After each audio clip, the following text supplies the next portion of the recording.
今日做一期非常特別嘅節目啊！我上晝咧先從醫院做完手術出嚟，下晝啲麻藥已經過晒之後咧，我依家就俾你睇下我嘅身體嗰個呢啲咧就係全部做手術嘅，即係嗰啲留低嗰啲。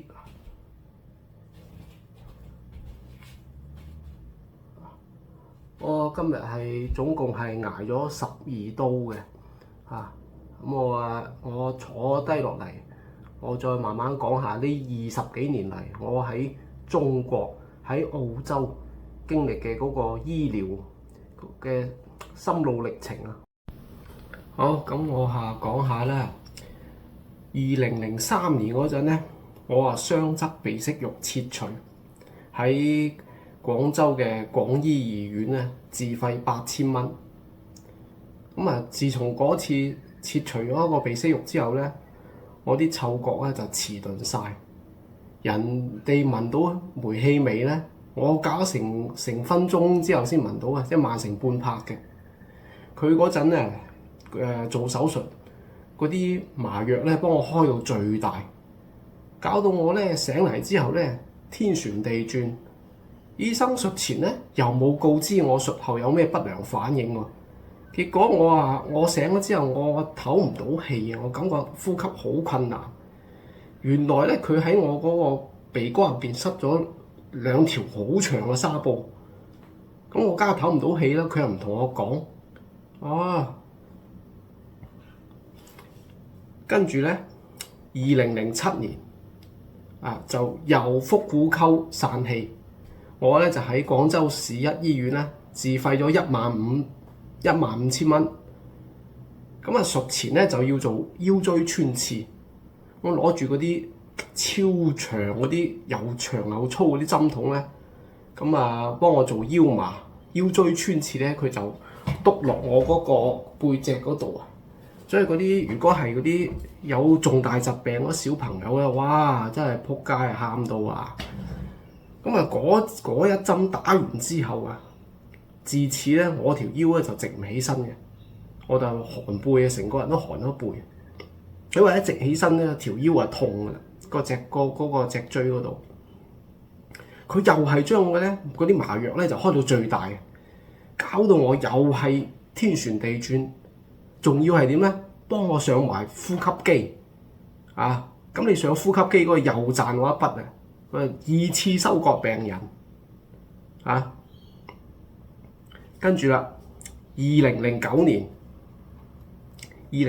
咧就脂肪瘤切除，嗰陣就好少，就切咗2個啫。我就喺廣州省人民醫院嗰度自費2000。一開始就做各種無謂檢查。點所謂無謂檢查咧？超聲波檢查啦，血液檢查啦，佢點咧？佢做超聲波檢查咧，佢咧就想確認呢個係真係脂肪瘤嚟嘅，就唔係嗰啲其他嗰啲惡性嗰啲癌症啊咩？咁佢咧切除手術嗰陣咧，佢就唔會話即係切錯啊或者咩啊，咁佢到時醫院就要負責任嘅。咁血液檢查嗰啲就另外嗰啲嘢啦，總之就揾嚟搞嘅啦。佢咧其實就一方面咧就從患者身上咧就榨取最大利潤，另一方面咧就撇清個醫院責任，佢就防止嗰啲醫療糾紛。咁到最後咧做手術嗰陣咧，仲係由實習醫生操刀喎。佢仲好意思收我全額費用喎。即係呢樣嘢，我喺中國嗰陣我係唔知道係有咩唔妥嘅。但我到咗國外之後咧，我先知道，哇！真係撲街嘅。跟住我依家講下我喺我移民咗澳洲之後，我做咗手術咧。佢真係移民係一個覺醒嘅過程，即係話我移咗民之後，我先知道喺中國係點解中國公民係唔俾人當人咁對待。喺外國你反而係覺得原來你做一個人，你係有權利、有尊嚴你係咁樣嘅即係慢慢個人係會覺醒咗嘅。我依家講下我喺澳洲做手術嘅經歷啦。2017年，咁我又脂肪瘤又生咗一堆啦，咁又要切10個脂肪瘤。咁我咧就喺澳洲嘅利物浦公立醫院做啦，免費嘅。咁佢又完全係冇中國嗰啲術前嗰啲咩血液檢查啊、超聲波檢查冇嘅，唔使嘅。咁門診病人當天就出院，咁術後咧就有少少好似飲醉酒咁飄飄然嘅感覺，但係咧就唔難受，好舒服嘅。跟住啦，2022年，咁左邊嘅腹股溝又散氣啦。我2007年就右邊腹股溝啊，2022年就左邊。咁我咧就喺澳洲嘅私人醫院度做，仲要係免費喎。咁通常私人醫院就唔會係免費嘅嚇，咁公立醫院先有啫。所以呢一個我又真係好彩啊！咁咧術前咧就做咗超聲波檢查，但係咧就冇做血液檢查嘅。吸入式麻醉，術後咧一啲痛感都冇，毫無痛感。住院嗰陣，因為都個手術都唔細啊嚇，住院啦，享受緊咧類似於中國嗰啲共產黨黨內嗰啲局級幹部嘅待遇。係局級幹部待遇係點咧？中國嗰啲係單人大病房，空調有獨立電視。而且咧係因為嗰個主刀醫生咧，佢係喺嗰個行業權威醫生帶領下做學生，所以佢今次嘅嗰個手術費用係全免嘅，包括住嗰個獨立病房都係全免嘅。哇！呢樣嘢我真係真係賺咗呢樣，我覺得係。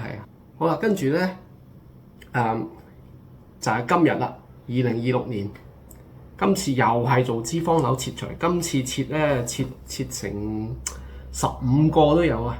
捱咗成12刀啦，啱先我已經數過啦嚇。我就喺澳洲嘅賓士鎮公立醫院嗰度免費做啦，又係。術前又係冇超聲波檢查，又冇血液檢查，仲係用吸麻。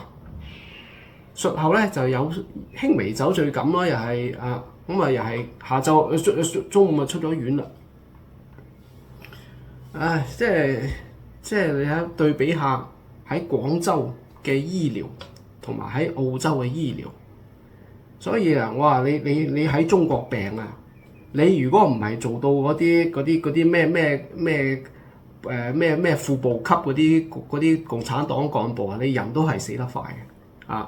可能局級啦，局級嘅話有獨立病房都好啲局級都 OK 㗎啦。